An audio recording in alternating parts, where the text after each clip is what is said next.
Bagi mereka, hutan bukan sekedar tempat tinggal.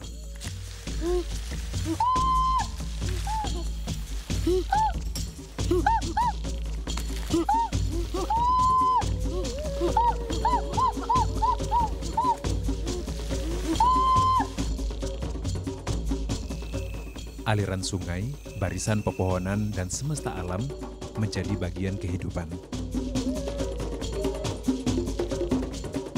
Bagian dari jiwa mereka.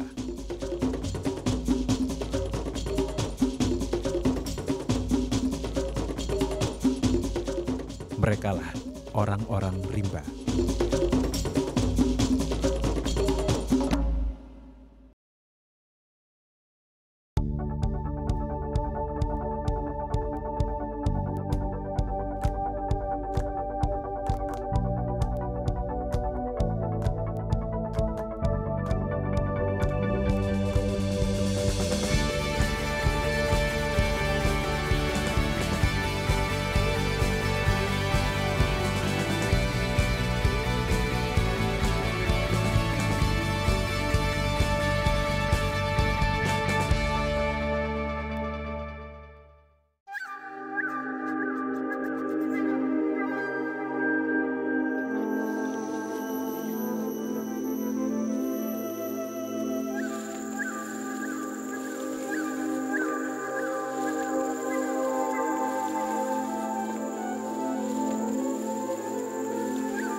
Namaku Magnun.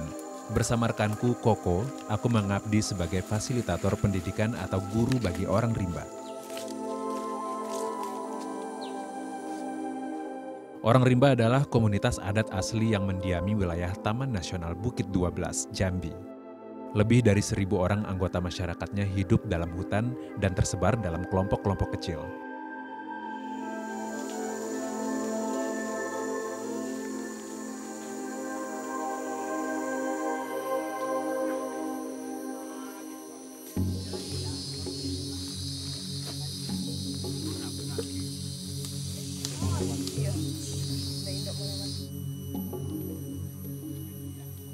Tugasku mengajar kelompok kedudung muda yang tinggal di selatan Taman Nasional.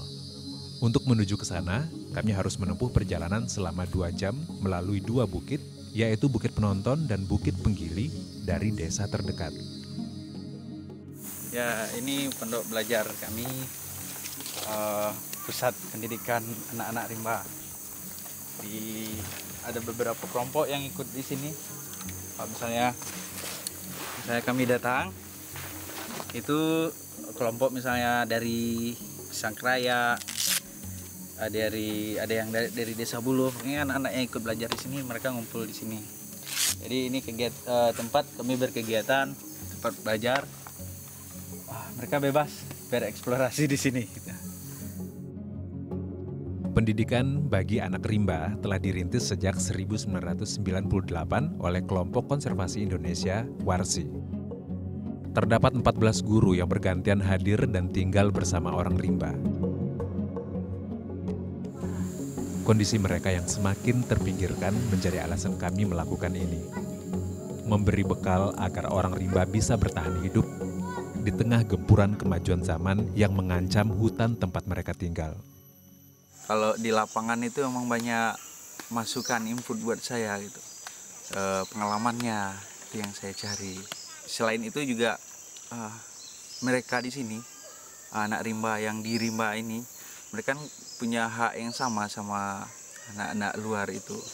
Mereka punya hak atas pendidikan, politik, dan sosial gitu. Jadi memang mereka termarginalkan selama ini gitu. Inilah wajah murid-muridku, para anak rimba. Wajah-wajah yang memanggil untuk berbagi pengetahuan di tengah alam. Udah yang nama saya Bersati, tinggalnya di Cangkraya. Terus belajar sama Manu, sama berteduh, belajar di sini. Karena nangke sekarang tinggal di sekolah sama Manu, sama Teguh.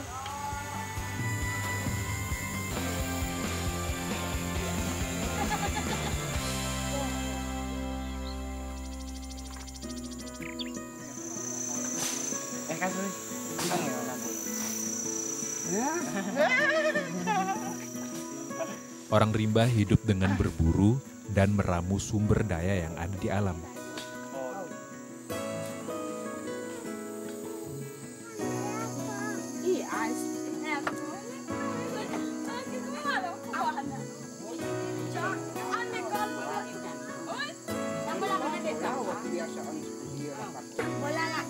Dalam satu kelompok, terdapat orang-orang yang dituakan atau rerayo.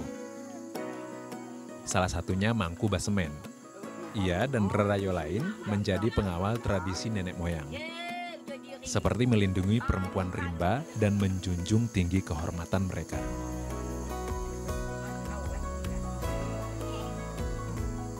Para perempuan memiliki keistimewaan sebagai simbol kekuatan adat rimba. Sayangnya, mereka masih dijauhkan dari dunia pendidikan. Masuknya pengetahuan dari luar dinilai dapat merusak tatanan adat. Ini sangat ketat adat perempuan karena kita menjaga tentang banyak hal yang tidak bisa diinginkan. Nah ini kalau seperti anak gadis, itu slogannya sudah ada. Tidak bisa berganjak dari lingkung bendul nak empan, setukak tidak bisa meninggal tanggo, setencang tidak bisa meninggal laman. Nah, coba ulang. Meski demikian, masuknya pendidikan yang kini hanya boleh diikuti oleh anak laki-laki sudah merupakan langkah besar. Inilah pintu masuk untuk membuka cakrawala pemikiran masyarakat yang sangat kukuh memegang adat ini. Kemampuan baca tulis dan hitung menjadi target awal kami. Namun, tantangan semakin berkembang seiring dengan perubahan dalam kehidupan. Tantangan buat saya sendiri pribadi gitu, gimana caranya menanamkan di hati mereka itu bahwa pendidikan itu memang benar-benar penting gitu. Jadi mereka itu sekarang belajar ya mungkin karena cuma bisa pengen baca tulis hitung doang dan belum tahu arti pendidikan itu yang lebih jauh.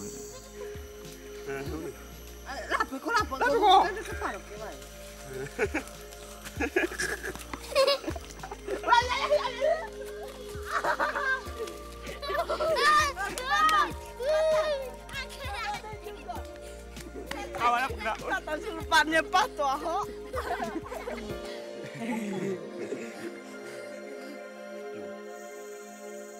Oh, ayo.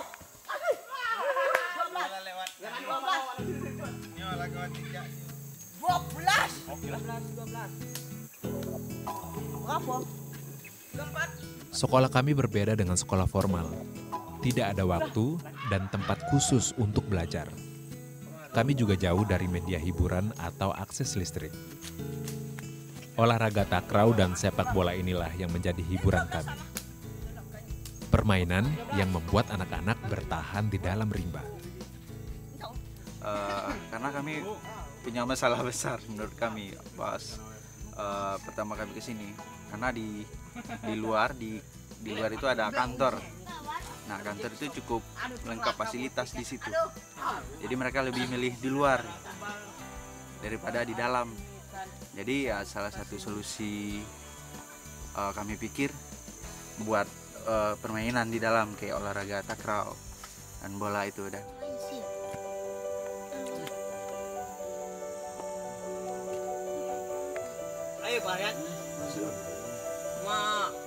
Namun, kehadiran permainan memiliki dua sisi yang berkebalikan. Sebab anak-anak rimba kerap antusias dengan bermacam hal baru yang mereka temui. Remi itu. Nah, itu ada tamu yang masuk kemarin itu. Jadi ditinggalin gitu. Ya mereka jadi asik main kartu itu. Siapa yang sudah ambil buku? Dua lagi. Ambil bukunya. Perba. Perba kau nak main kan gue? Ayolah, aku nyusul. Kami nyusul belakang. Enggak, aku kasih barang-barang. Ambillah bukunya gue. Greneng. Ayo kan, kamu nyusul sudah main. Lagi. Nanti tunggu dia. Nggak mau sih. Kalau emang udah Nah, kenapa? mau nanti dia ikut sendiri. Kalau mau dipaksa, mau ikut. Nggak bakal. Terkadang hal ini menjadi kendala, sekaligus tantangan bagiku. Emang mereka kan belum terbiasa hidup disiplin itu, ikuti aturan-aturan seperti kita di luar itu. Jadi kalau misalnya kita menginginkan apa yang kita inginkan, mereka harus gini-gini, itu emang kesulitan gitu. Jadi kita ikutin aja, kita sesuaikan dengan adat dan kebiasaan mereka di sini. Beli mobil, Nah, mobil bukan untuk dibeli, itu untuk dicater. mobil-mobilan. Mobil-mobilan.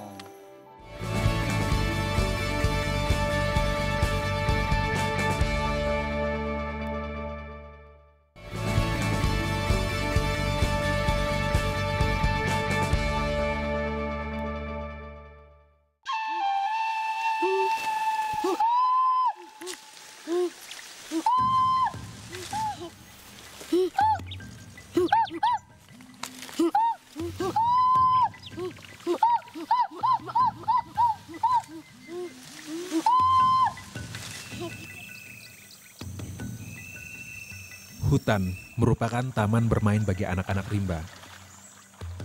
Batu-batu kecil di sungai menjadi peluru mereka untuk bermain ketapel atau meci.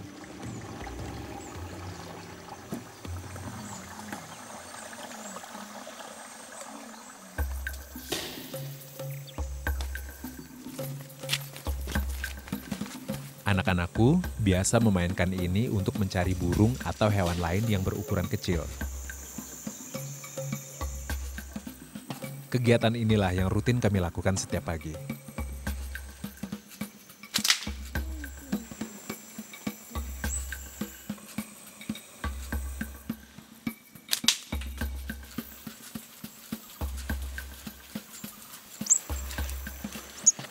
Nah, biasanya kami kalau pagi itu meci ke sini sampai ke ujung nama Bukit Penonton itu, balik lagi dan istirahat di sini. Nah, kami di sini belajar di sini.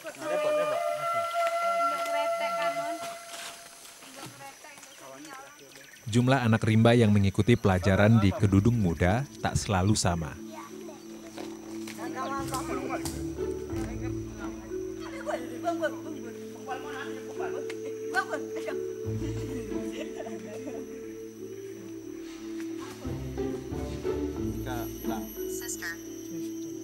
Biasanya terdapat 5 hingga 10 anak yang hadir di pondok belajar.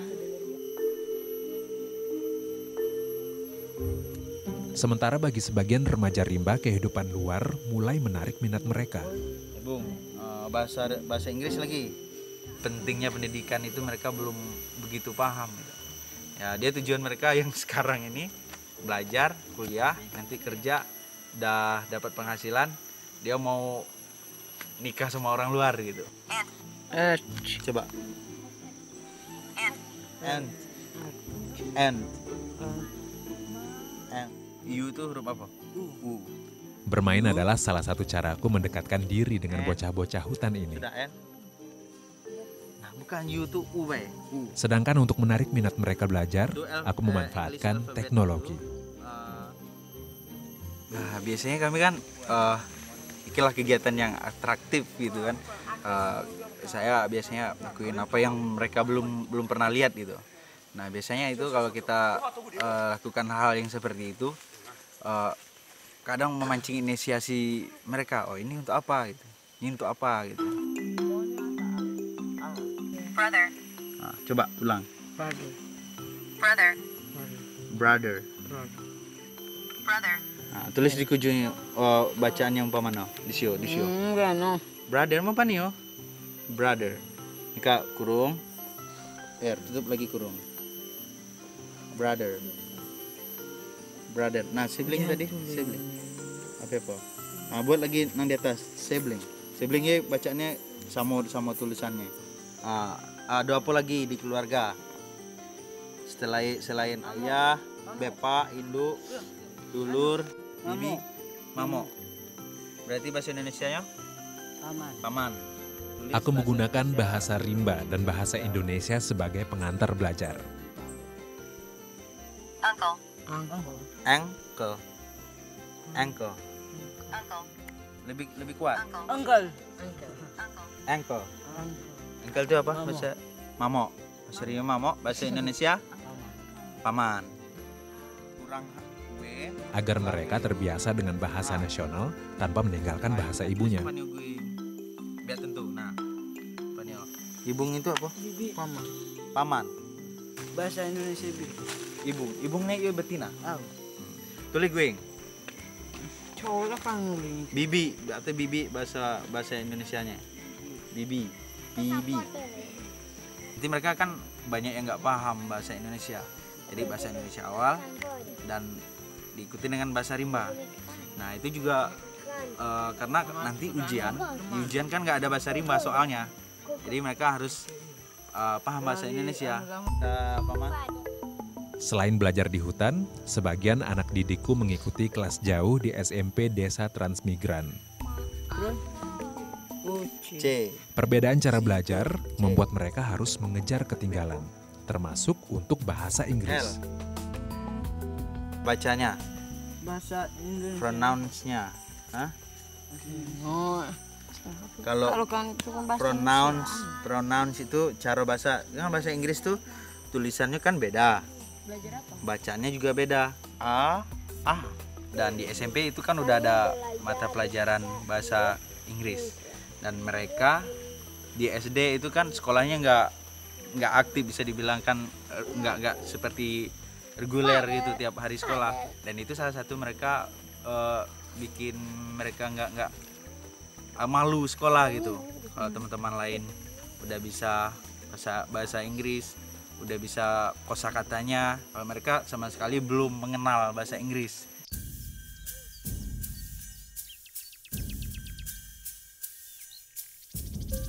Interaksi orang rimba dengan warga desa sebenarnya telah berlangsung lama. Semua diawali dari pemenuhan kebutuhan ekonomi.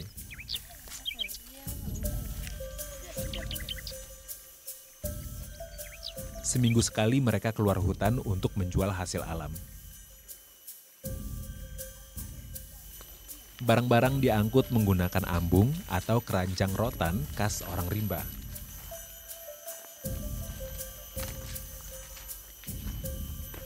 Karena setiap di sini kan hari Selasanya pasar, dan mereka biasanya ke pasar sore-sore Senin itu mereka udah ke pasar sama induk-induk sama bapaknya, dan sebagian juga anak-anaknya ikut. Kebiasaan ini yang membuat kami berinisiatif melatih anak-anak melakukan transaksi. Semua dilakukan melalui permainan kartu bergambar.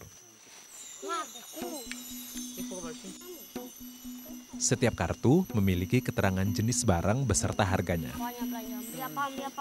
Nah, duit lagi. Berapa tadi? Lewat cara ini, anak-anak mampu beradaptasi dengan sistem jual beli di desa. Tambah 70.000 ditambah tambah 15.000. 15.000. Nah, 115. Nah, 115. 115. Di sini ada barang itu kan, paling nggak ini belajar mereka transaksi di luar misalnya. Bagi anak-anak yang kecil itu kan, misalnya disuruh beli ini, beli itu, nanti mereka nggak bingung lagi, misalnya dia mau kasih belanja berapa gitu, nanti dia totalin harus bayar berapa gitu. Bagi anak berusia kecil, permainan ini juga menjadi sarana belajar berhitung.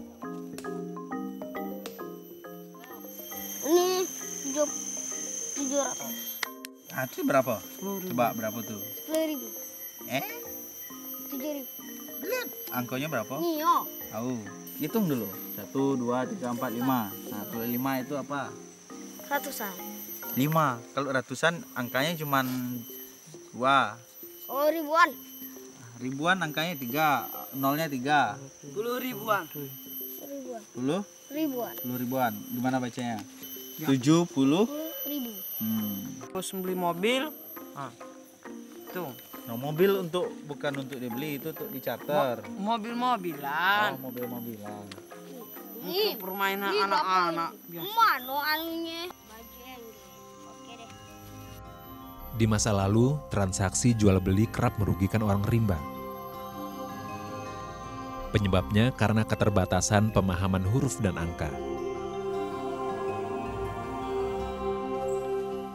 Kini lewat anak-anak, pengetahuan ini dapat berkembang dan bermanfaat bagi kehidupan orang rimba.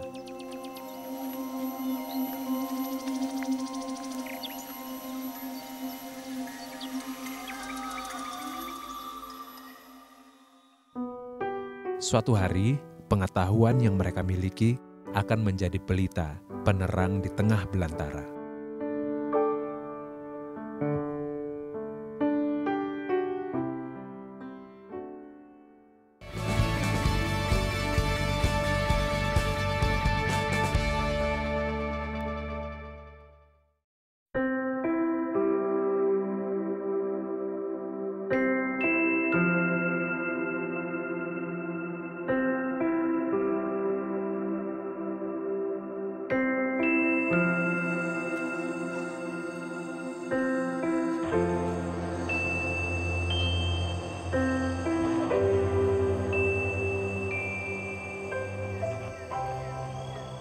Dalam sebulan, aku dan Koko tinggal selama 3 minggu di pondok belajar.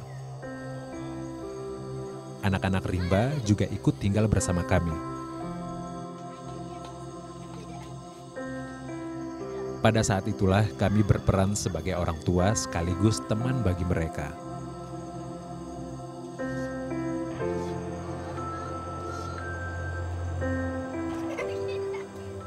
Jadi anak-anak pada ngumpul semua di sini.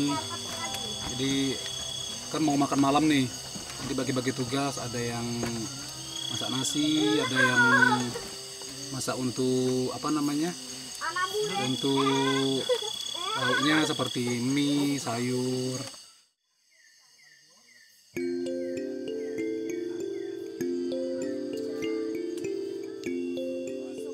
Gelapnya hutan tak menghalangi anak-anak untuk menerima pelajaran.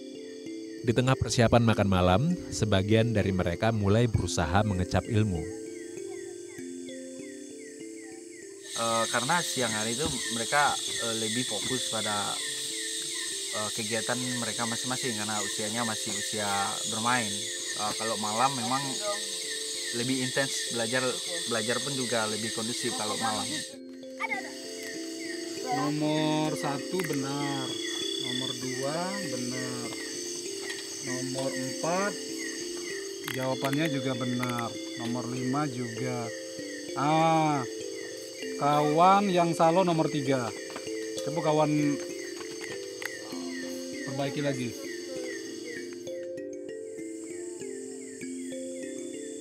Namun ada pula yang menanti makan malam sebagai penyemangat untuk belajar.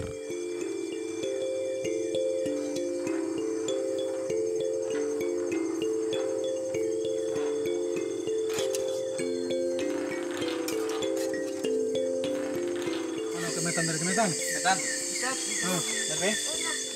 Sebelum makan kita belajar. Nanti ada yang ngeluh, perut masih lapar ini gitu. Jadi fokus belajar pun nggak fokus gitu. Jadi kita harus udah selesai makan semua, baru fokus belajar. Jadi pas belajar nanti emang betul-betul fokus belajar.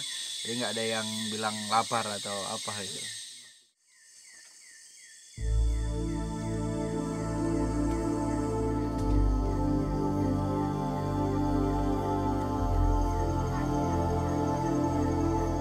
Kebersamaan dalam kesederhanaan. Itulah yang aku temukan selama tinggal bersama anak-anak rimba.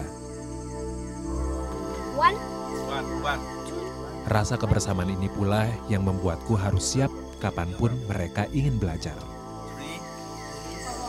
3, 4, 5, 6, 7, 8, 9, 10. 1, 2, 3, 4, 5, 6, 7, 8, 9, 10. Mana Yoy? Siapa yang ngasih soalnya gue? Koko yang rajo guru. Nio, kawan nang gua. Nah, nang Nio Yoy, kawan nang cara nyusunnya. Halah, gue.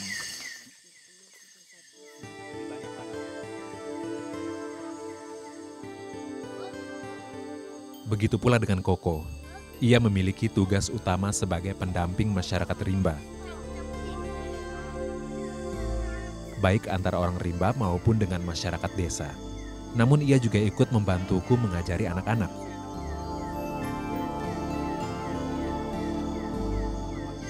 Nah, ini nomor 3 nih Mama masih Salo. Kawan perbaiki lagi. Oh, perbaiki lagi Salo lah ya. Masa 12 kali 6 hasil 66. Karena piado katanya terus itu lepak hasilnya. Dalam sistem belajar kami, anak-anak memegang peranan utama. Mereka dapat memilih materi pelajaran sesuai minat masing-masing.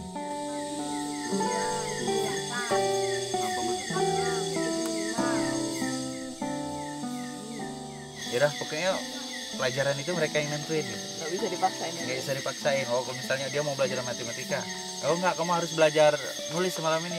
Mereka nggak bakal mau belajar. Nah, mereka bakal tidur itu. Cepat mungkin itu mereka tidur. Jadi apapun yang mereka minta, oh malam ini harus belajar matematika, ya udah kita ikutin itu.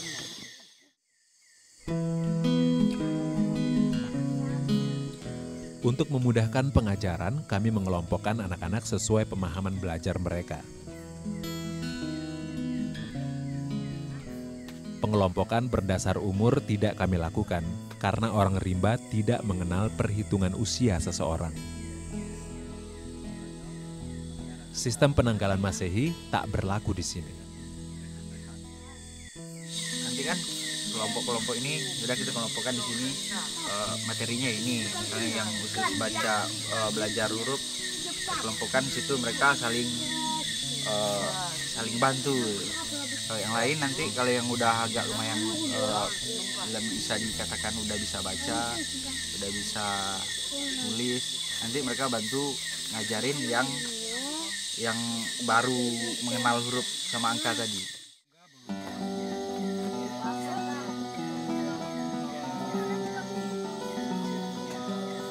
Polisi. Oh, cita-citanya mau jadi polisi, bukan pelisi.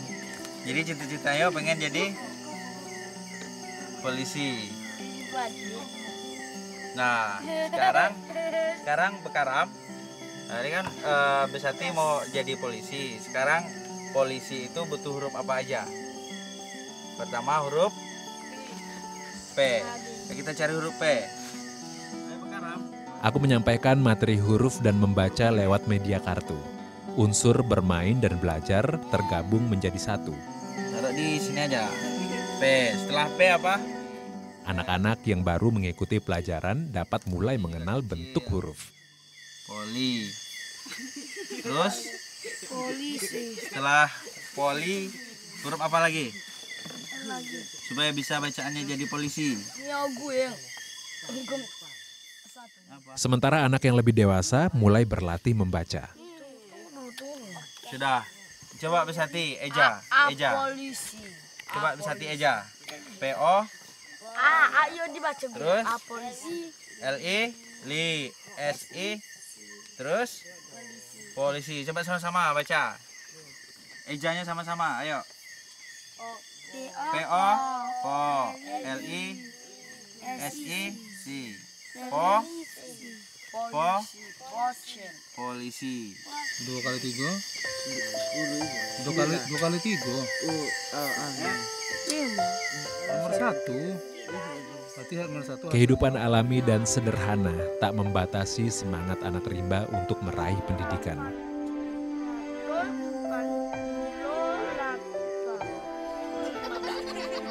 Mereka memiliki hak mendapat pengajaran seperti anak Indonesia lainnya. Suatu hari, pengetahuan yang mereka miliki akan menjadi pelita, penerang di tengah belantara.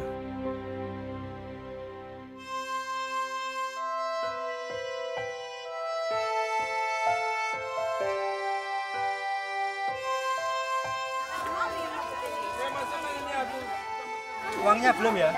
Belum bayar tadi, yang 5.000.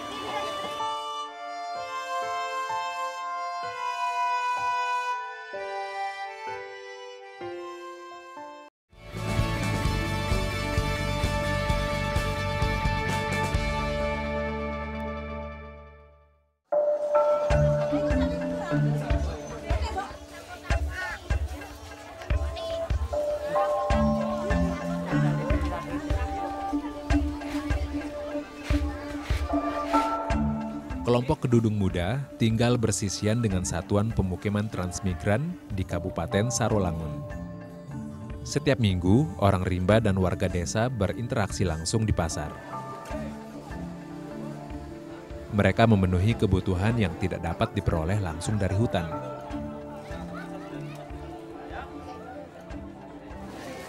Banyaklah, dama, jenang, itu dulu.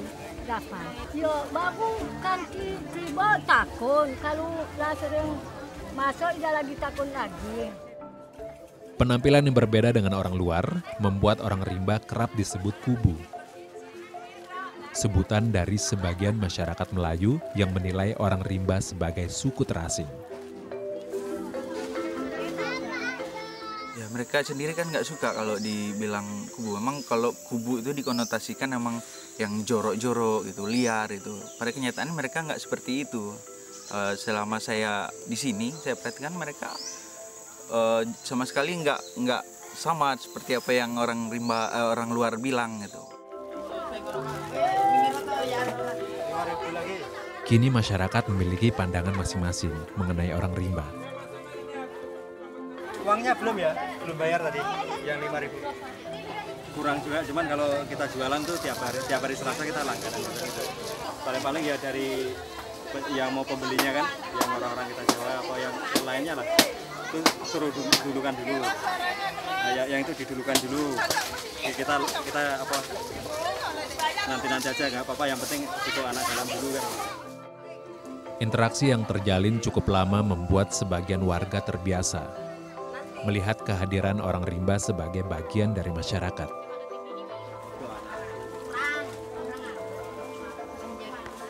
Wah sering, kadang langganan dia tuh. Nah itu kalau suku anak dalam nih lebih mudah gitu ya, nggak repot urusannya. Sekian dia bayar ya. Nggak nawar lah gitu lah. Biasa aja. Yang penting asal kita nggak banyak cerita ya biasa aja kan. Ya sama seperti kita juga kan. Bermacam adaptasi dialami kedua pihak, baik orang rimba maupun warga pendatang yang hadir di sekitar tempat hidup mereka.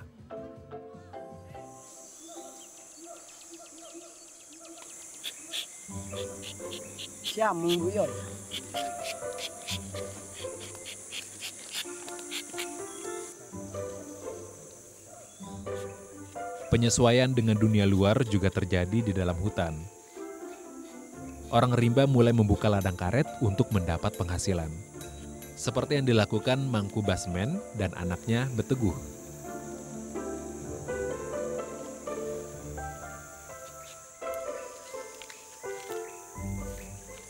Dulu saya masih kecil, saya melihat orang-orang luar itu tanam karet. Jadi saya ini kebingungan, apa kondisinya untuk tanam karet itu, apa gunanya itu, saya belum ada memahami. Ketika lama-lama saya perhatikan, oh koloknya orang luar ini hidupnya hidup karet. Perubahan budaya menuntut orang rimba untuk lebih terbuka, termasuk dalam hal pendidikan. Setelah saya pelajari, nah muncul anak ini disekolahkan supaya jangan sampai dibodohi oleh orang luar. Setelah karet ini sudah menghasilkan, anak ini bisa menghitung dan menulis baru sesuai dengan harga yang dipasarkan di desa-desa. Beteguh mendapat kesempatan untuk belajar di SMP desa. Setiap 2 minggu ia kembali ke hutan untuk membantu pekerjaan orang tuanya. Ya, saya kalau belajar ini dibagi waktunya. Jadi saya misalkan 2 minggu belajar, terus seminggu ke dalam untuk membantu orang tua, motong dan juga hidup bersama orang tua untuk mempertahankan budaya supaya kita lebih paham budaya kita orang Rimba. 5 tambah 3 berapa? 5 tambah 3 dulu. 5 tambah 3. 5 tambah 3. 5 tambah 3. 5 tambah 3.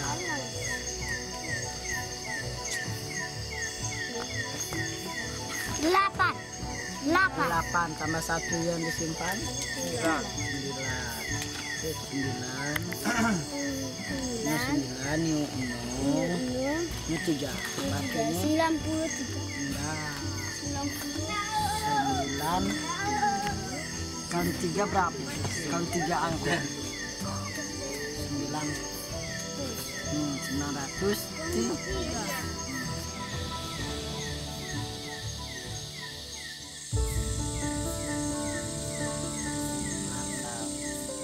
Saat kembali ke hutan, Beteguh berperan sebagai kader pendidikan. Ia bertugas mengajar anak-anak rimba baik dari kelompoknya maupun kelompok lainnya.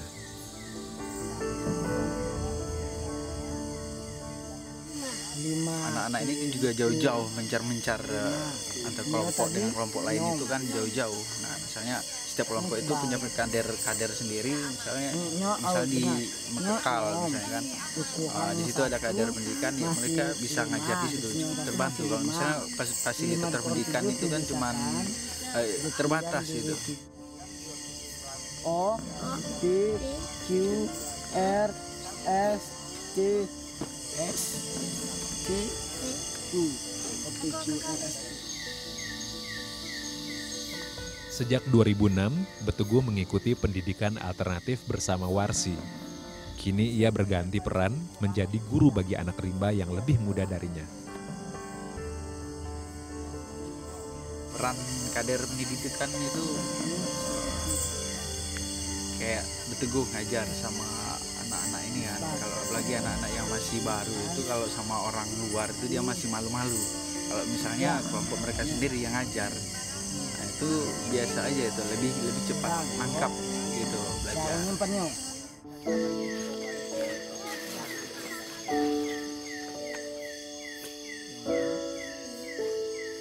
H, I, J, K, L, M, N, Ibu. M, N. Di mataku, Beteguh adalah contoh perjuangan anak rimba, bahwa pendidikan dan ketaatan pada adat dapat berjalan beriringan. Pengetahuan tak lagi menjadi penyakit, melainkan sebagai jembatan yang mengantar mereka untuk beradaptasi dengan kehidupan luar. Pengennya pendidikan anak-anak ini dia tetap belajar, anak-anak ini dia maju tapi dia tidak melepaskan adat karena orang rimba. Jadi belajar ini anak-anak ini bagusnya dia tetap belajar sementara di rimba, sudah agak remaja barulah dia bisa sekolah di luar. Jadi sebisa kami memberdayakan mereka untuk bisa sekolah, ya sebisanya kami memberdayakan mereka kalau misalnya nanti hutan habis gitu.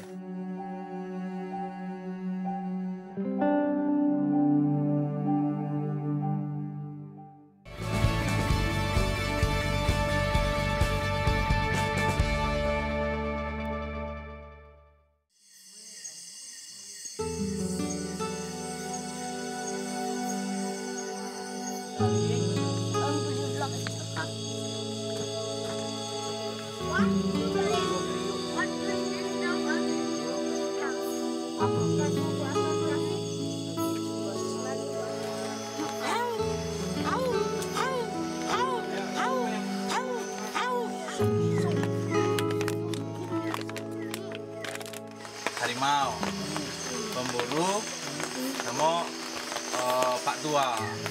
Jadi kalau harimau kalah oleh pemburu. Pemburu kalah oleh orang tua. Aku baru menjalani tugas sebagai pengajar orang rimba selama 3 bulan. Meski bahasa sempat menjadi kendala, namun tak sulit bagiku untuk membangun kedekatan dengan anak-anak. Ini bisa pakai suara, bisa diperagakan. Kalau misalnya harimau, umpamanya gaya harimau, umpamanya atau kalau jadi pemburu berarti bukan senapang, marang-marang gitu, serpaan. 1, 2, 3. Saat-saat inilah yang memberi kebahagiaan tersendiri. Suasana sepi di tengah rimba tergantikan dengan tawa dari anak-anak. Itu lagi. Ayo Bisati mulai dongeng yang judulnya Nenek Sepadang Bunga. Bakal nenek sepadang bunga. Aku nenek sepadang bunga. Aku nanam kantau pergi bayar. Kenapa bibi? Secara turun-temurun, masyarakat rimba akrab dengan kebiasaan mendongeng. Cerita nenek moyang tidak tertatah dalam tulisan atau kerajinan tangan, melainkan lewat budaya tutur yang diwariskan dari generasi ke generasi.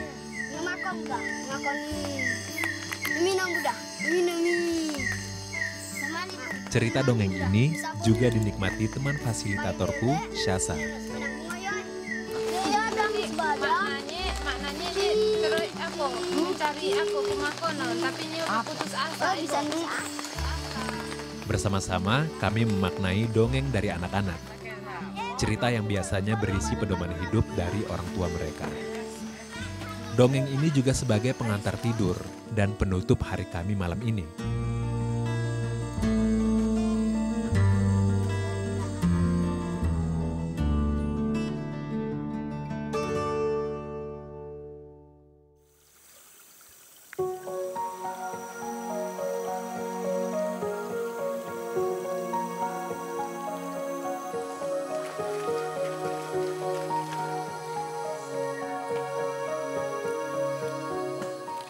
Tinggal bersama orang rimba membuatku mengikuti cara hidup mereka.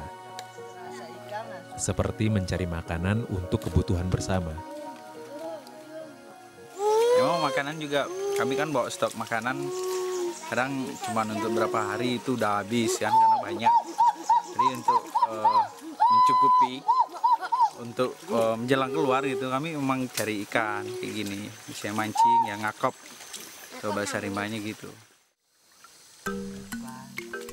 Sungai dekat pondok kami merupakan aliran kecil dari Sungai Air Hitam. Disinilah kami berburu ikan-ikan yang bersembunyi di dalam lumpur.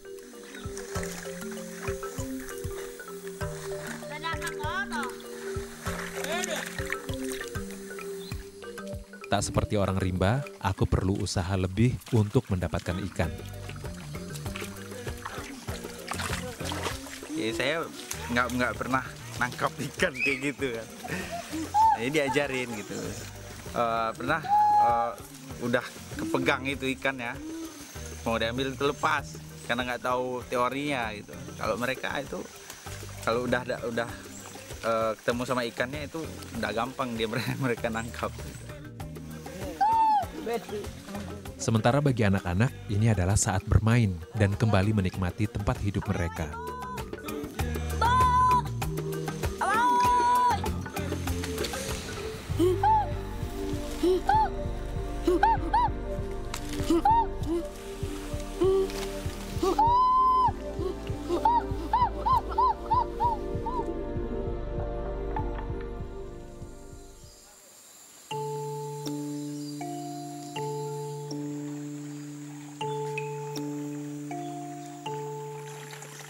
Aku selalu melibatkan anak-anak dalam bermacam aktivitas. Kali ini aku mengajak bepuncak. Salah satu anak rimba yang baru mengenal dunia belajar. Dia udah bisa.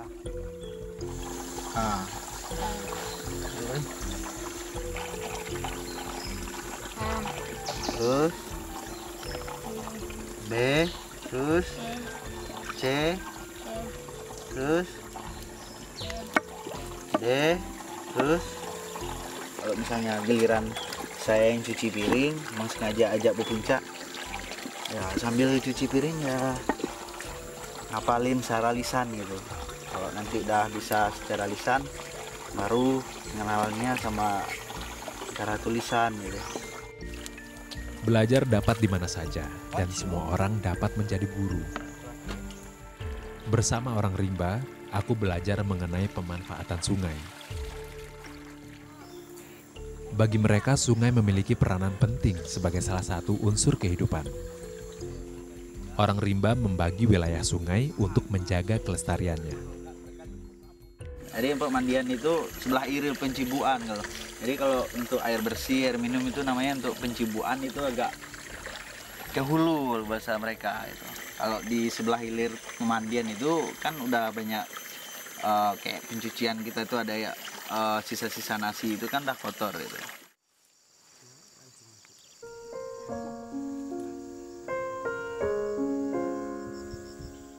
Namun saat ini, tak semua orang rimba dapat menikmati jernihnya sungai dan lebatnya hutan.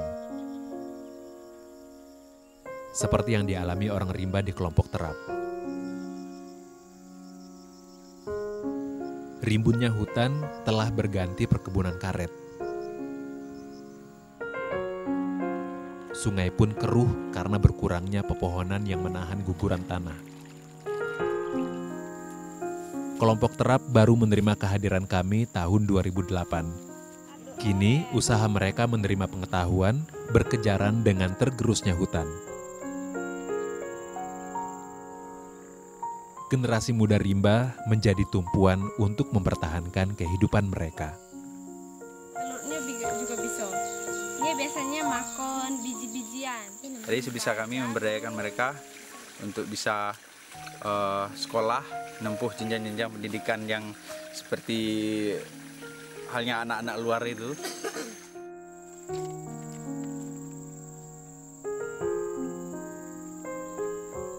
Ya sebisanya kami memberdayakan mereka kalau misalnya nanti hutan habis gitu.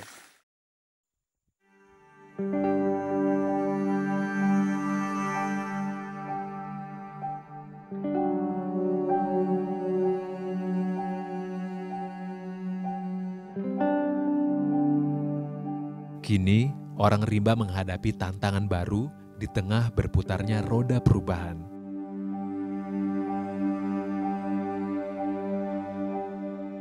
Mereka terhimpit di suatu titik celah.